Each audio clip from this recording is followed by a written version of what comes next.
নমস্কার, আমার ইউটিউব বন্ধুরা কেমন আছেন? আশা করি খুব ভালো আছেন। আমিও ভালো আছি। বন্ধুরা, আজকে অন্য দিনের মতো আবারও নতুন রেসিপি নিয়ে এসেছি। এই রেসিপিগুলো ভিন্ন রকমের, আশা করি আপনাদের পছন্দ হবে। চিতল মাছের ভুনা, চিকেন ঝাল কষা, তার সাথে গোবিন্দভোগ চালের সিম্পল পোলাও, এ হলো আমাদের রবিবারের মেনু। চলুন রেসিপিগুলো দেখে নিই। এই গরমে বাজারে প্রায় চিতল মাছ দেখতে পাওয়া যায়, দামও প্রায় নাগালের বাইরে। তবুও আমি 1 কেজি কিনে নিয়েছি। দেখতে খুব ভালো লেগেছে, তাই আমি ভাবছি বছরে একবার তো খাবো। প্রথমে চিতল মাছের পেটিগুলো লবণ হলুদ দিয়ে মেখে কড়াইয়ে ভাজতে দিয়েছি।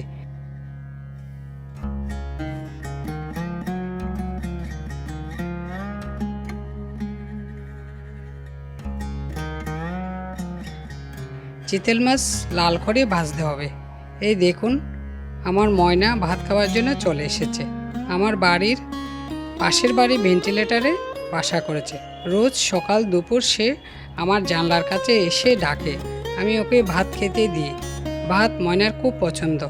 যাক, ময়নার কথা, এবার রান্নায় আসি। চিতল মাছ লাল করে ভেজে প্লেটে তুলে নিয়েছি।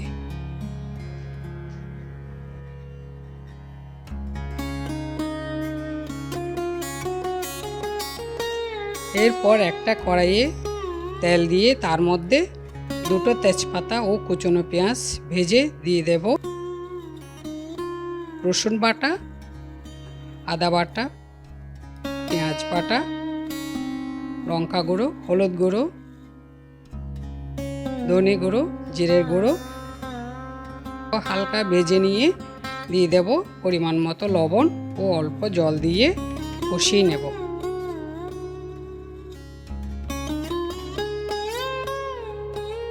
দিয়ে দেব টমেটো পেস্ট ও গরম মশলা গুঁড়ো।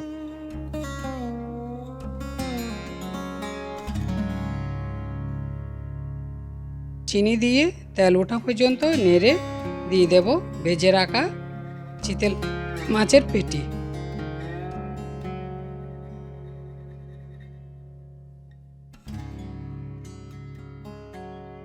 মশলাগুলোর সাথে মাছ উল্টিয়ে দিয়ে দেব জল।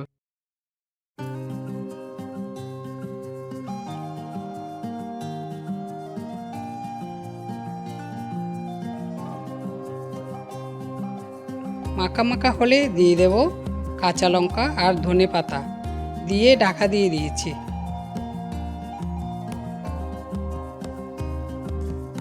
দেখুন, চিতল মাছ রান্না হয়ে গেল।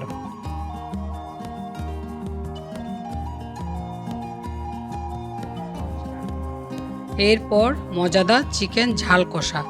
প্রথমে কড়াইয়ে তেল আর বাটার দিয়ে দেব অল্প কাটা পেঁয়াজ।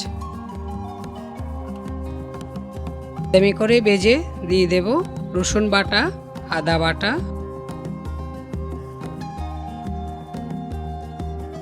লঙ্কা গুঁড়ো, হলুদ গুঁড়ো,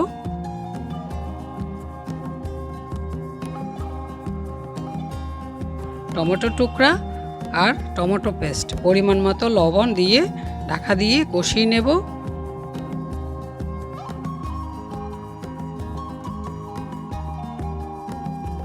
এরপর দিয়ে দেব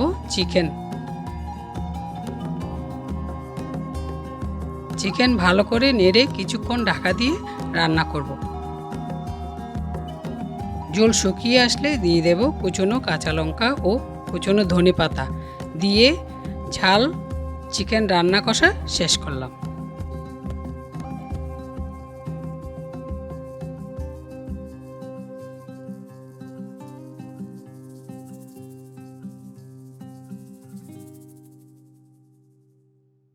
এরপর সিম্পল পোলাও রান্না। প্রথমে একটা প্রেসার কুকারে বেরেস্তা ভাজা তেল দিয়ে তেল গরম হলে দিয়ে দেব গোটা গরম মশলা। গরম মশলা হালকা ভাজা হলে দিয়ে দেব 250 গ্রাম গোবিন্দভোগ চাল। চাল ভালো করে ভেজে নেব। চাল ভাজা হয়ে আসলে দিয়ে দেব 400 গ্রাম জল। দিয়ে দেব অল্প লবণ ও চিনি, 7-8টা কাঁচা লঙ্কা দিয়ে ঢাকা বন্ধ করে মিডিয়াম আঁচে একটা সিটি দিয়ে নামিয়ে নিয়েছি। ঢাকা খুলে দিয়ে দেব 1 চা চামচ কেওড়া জল। দেখুন একেবারে ঝরঝরা হয়েছে। এবার পরিবেশন করব। প্রত্যেকটা রান্না এত সুন্দর হয়েছে, আপনারাই কমেন্ট করে জানাবেন। আমার কাছে তো খুব ভালো লেগেছে। আর এই রান্নাগুলো পোলাওয়ের সাথে খেতে খুব ভালো লাগে। আপনারা চাইলে এই রেসিপিগুলো ট্রাই করতে পারেন। যাক, ভিডিওটি ভালো লাগলে লাইক, শেয়ার, সাবস্ক্রাইব করে দেবেন। ধন্যবাদ।